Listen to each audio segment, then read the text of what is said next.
Hi, it's Tasmi. I am honors fourth year student. Today I will share you my productive day. Basically আমি 4:40-এর দিকেই ঘুম থেকে উঠে পড়েছিলাম এবং আমি আমার প্রেয়ার শেষ করেছিলাম এবং বাহিরে একটু বৃষ্টি এবং অন্ধকার ছিল।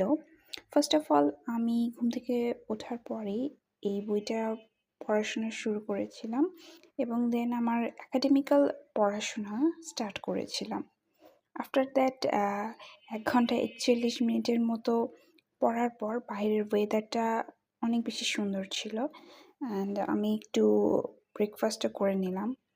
দেন আফটার একটু স্ন্যাপ নেওয়ার পর অ্যাকচুয়ালি পড়ালেখা আবার স্টার্ট করেছিলাম।